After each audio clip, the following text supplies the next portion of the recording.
السلام عليكم ورحمة الله. النهاردة هنعمل مع بعض طبق إيطالي سريع جدا ومغذي، لأن فيه مكونات كده خضار كده. واللي ما بيحبش البتنجان أو إحنا عايزين يعني إيه نأكل الأولاد بتنجان، بس هو مثلا ما بيحبوش، نستفيدوا بالحديد اللي موجود فيه. تقدر تعمل الوصفة دي فعلا حلوة قوي وما بيبقاش طعم البتنجان خالص. ده طبق إيطالي مميز جدا جدا. اول حاجه عندي شيل توميتو. طبعا ما عنديش شيل توميتو تقدري تستخدمي اي نوع طماطم. لو عندك كبيره طبعا هتقسميها او قطعيها تدينا مكعبات كبيره شويه. هنحطها في صينيه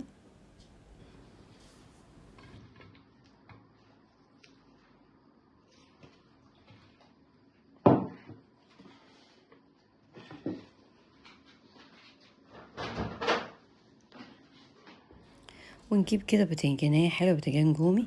دي طبعا كبيرة لأن أنا هعمل يعني ربع جرام من المكرونة، فأنا حاسة إن دي كبيرة فأنا أخدت نصها. طبعا لو انت هتعملي كيلو نقدر تستخدم واحدة كاملة. هقطعها برضه مكعبات واحطها مع الطماطم.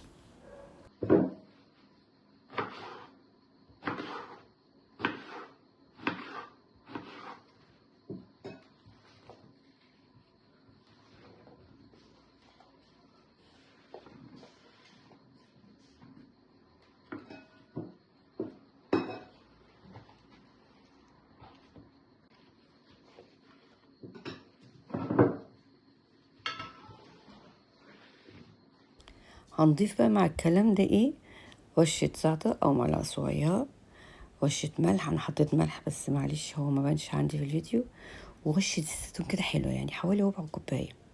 طبعا ما عندكيش هتعملي زيت عادي، بس طبعا زيت الزيتون لا يعلى عليه. هنقلبها تقليبة، هنحطها في فرن حامي مسخن قبليها، يعني على درجة كده 200 190 لغاية ما كل ده يندمجوا ويستووا مع بعض. هنعمل عندنا خلطة كده صوص عبارة عن ايه؟ جبنة كريمي او جبنة ريكوتا او حتى قشطة، معلقتين كبار كده. وبعد كده هننزل لو عندك كام عود ريحان هتحطيه. انا ما كانش عندي ريحان فريش بصراحة، فحطيت معلقتين بيستو، معلقتين كبار بيستو، شوية زيت زيتون ومية كده. يعني عشان ايه، انا عاوزة الصوص ده يبقى سلس شوية، ما يبقاش جامد. هنضربه لغاية ما نوصل للقوام اللي انا عايزاه. هو ده قوام تقيل بس بينزل يعني سلس كده، مش تقيل ماسك في بعض.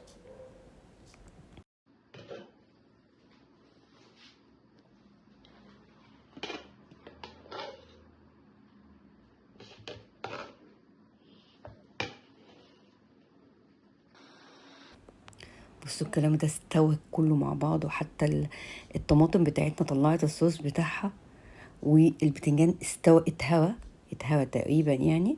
برضه هنضيف كمان شوية زيت زيتون ده، لأن هو ده يعتبر الصوص بتاعنا على المكرونة.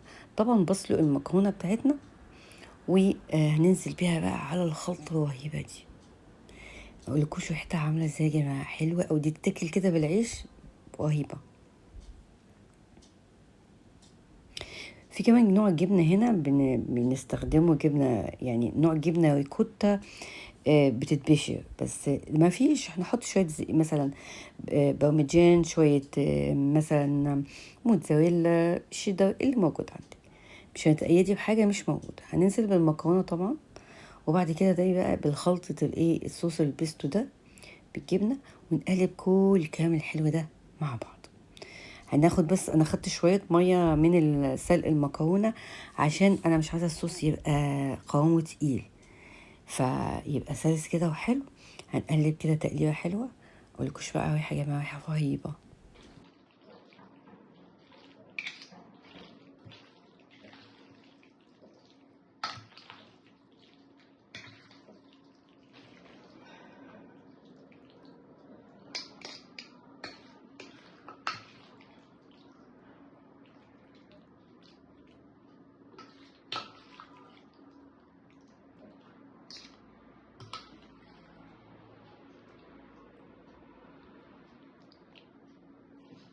بس كده نقدم الطبق وشة كده بمدجان على الوش حلوة.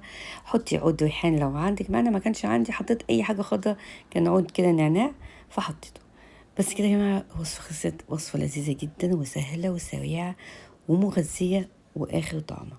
ولو عجبك الفيديو ما تنسيش تشجعني باللايك وسبسكرايب وفعل الجرس على الكل عشان يوصلك اي جديد انا بنزله.